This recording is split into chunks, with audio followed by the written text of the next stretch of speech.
Hey, I'm Fen, and this is my art process. In this video, I'm going to be lining and partially coloring my tabaxi monk.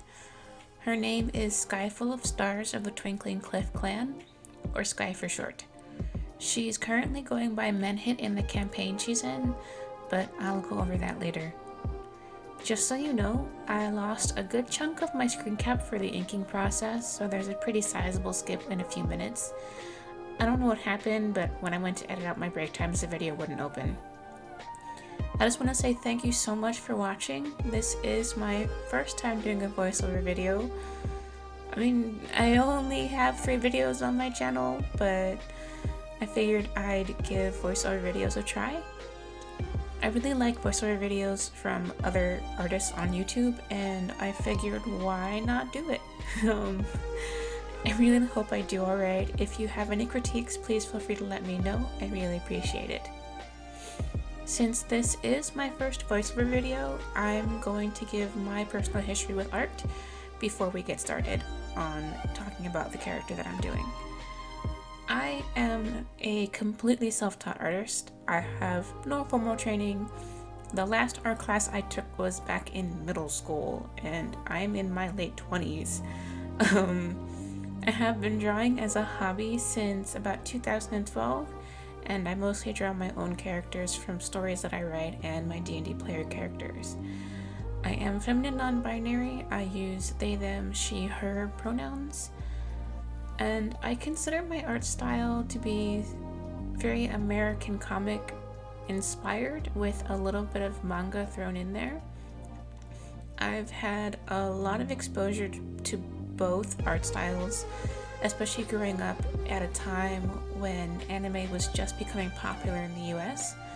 Comic books were always really present in my house growing up because my dad is a huge fan of Marvel and DC comics, and he's always been really good at drawing comic characters.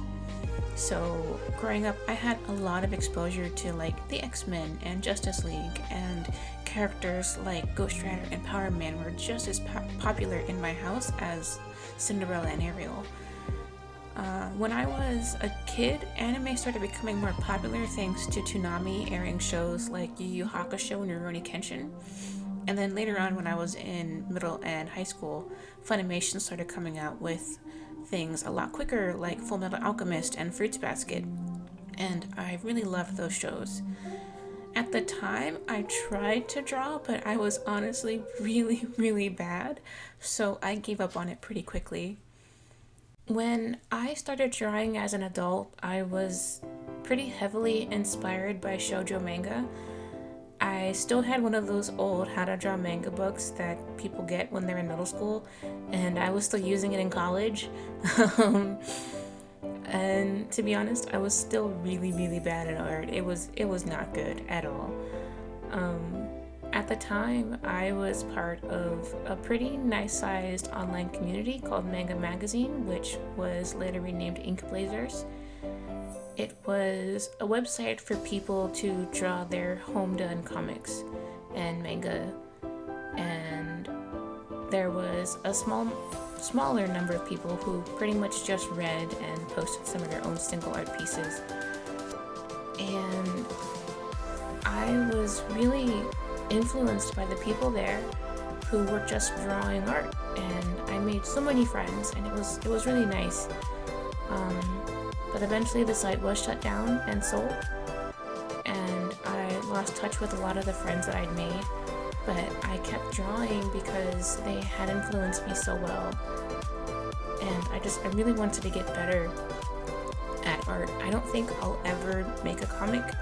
If I did, I would definitely need a lot more practice, but as I got better, I really started leaning into more comic proportions than like manga proportions, and I still kept the manga influence partially in the way I do hair, but mostly in the way I do facial features.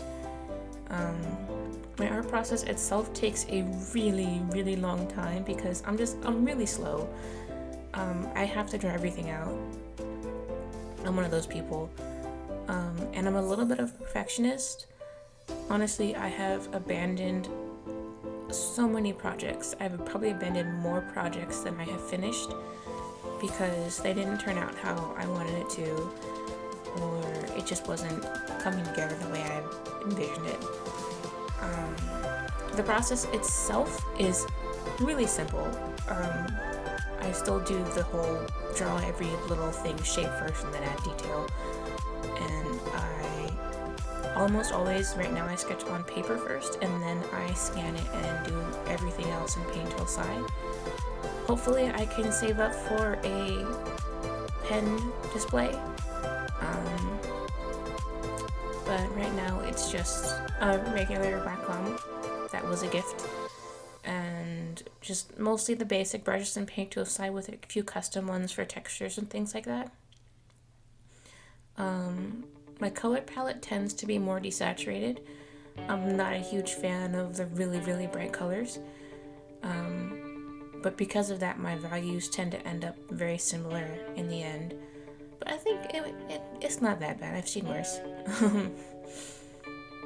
I really love the look of pieces with a lot of line weight variation, and I personally use some solid black areas as shading in my art. I started doing that because when I first started drawing, actually before I was drawing really, I was reading this comic called A Red Tail's Dream by Mina Sundberg, and there was a point where she started using heavy blacks as her shading technique. Well, in her shading technique, there's more than just the heavy blacks. And I love how her pages look. I really just, they're beautiful pages.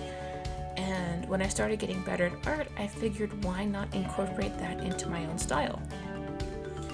And it ended up looking pretty good, especially for darker pieces that I do. And it just, I like how it looks. And just shout out to Mina Sundberg and her current comic Stand Still, Stay Silent. It's a really interesting read. She's still updating. There's hundreds of pages if you want to read it. So if you're bored, go check it out. It's really good. She's an absolutely amazing artist. I really highly recommend her. For the piece that I'm doing in this video, I had an old sketch of Sky, or Menhit as I'll probably call her for most of the video. But I was planning on making a token to use in Roll20 for the game that she's in, and I revisited this sketch that I did of her a few years ago, and it was basically just this nondescript front side view that I did, and I didn't like it. I really didn't like it anymore, and it wasn't in my current style, so it just wasn't gonna work. So I kind of cut up the pieces of it and moved things around to make a basic form that I could sketch over, because there were some parts of it that I didn't mind so much, and I basically just re-sketched the whole thing digitally. Honestly, I went over it, I don't know how many times. It was a ton of times, just trying to refine it and get all of my shapes the way I wanted. And since I'm not used to sketching digitally, it was kind of difficult, but having that basic form from the previous sketch really helped. And to be honest, I've never been good at drawing animals, so I used a lot of reference just for Menhit's head, and I used references of real leopard heads and some anthropomorphic leopards, and for the feet, the digitigrade feet, I think is what you call it, I referenced the guy who does the online comic Two Kinds. I know it's a furry comic, but he kind of knows what he's doing in the regard of anthropomorphized animals.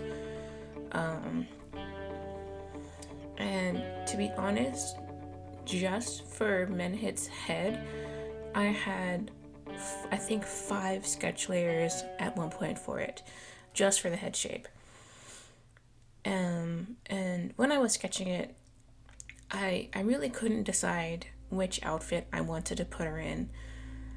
So she has two for the video.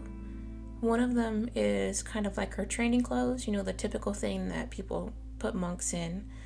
And the other outfit is kind of like her more formal vestments.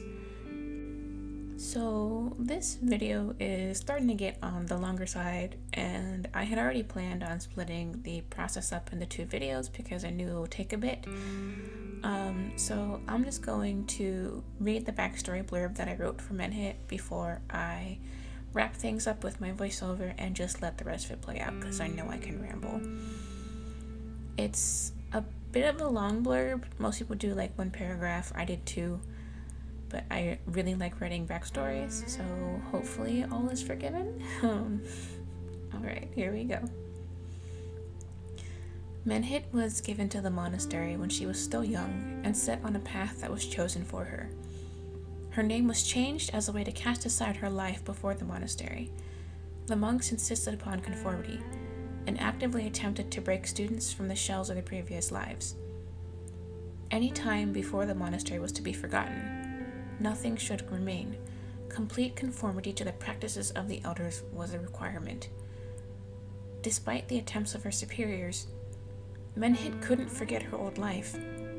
She cherished the memory of her time outside with her family, as short as it was, and kept it hidden that she knew both her birth and clan names. But secrets can only be kept for so long. She unwittingly mentioned to one of her fellow initiates that she hadn't forgotten, and upon seeing the shocked look on their face, she knew she made a mistake. The other initiate told the elders, and it was planned that she would be reformed until she rejected her past for good this time. Before the elders could find her for the first of her trials, Menhit decided to leave the monastery. She gathered her few sparse belongings and fled. Her goal was to find her way back to her clan and family. It couldn't be that hard, and she remembered the way home. And find her way home she did, to an empty village. A few of the homes were nothing more than burnt-out husks. She waited for days. She waited, hoping someone would come back and find her. But no one came. Resigning herself to the loss of her family, Menhit wandered until she entered Umberland and joined the guild hall there. But she was still wary of revealing her given name for fear that her past would repeat itself. Alright, we are coming to the end of the video. The next video that I post will be finishing the color for this piece, or I guess these pieces, because there's two outfits. Thank you so much for sticking around. I'm sorry if I rambled a bit. I get kind of chatty when I talk to my computer. I hope you liked watching my process. There's still a bit to go, and I just want to talk over it. There will be links in the description to the editing program that I use for the video, the music sources, and my social media site. If you stuck around, please consider giving this video a thumbs up, and please feel free to say hi in the comment section. Thank you again so much for watching. Hope to see you next time. Bye!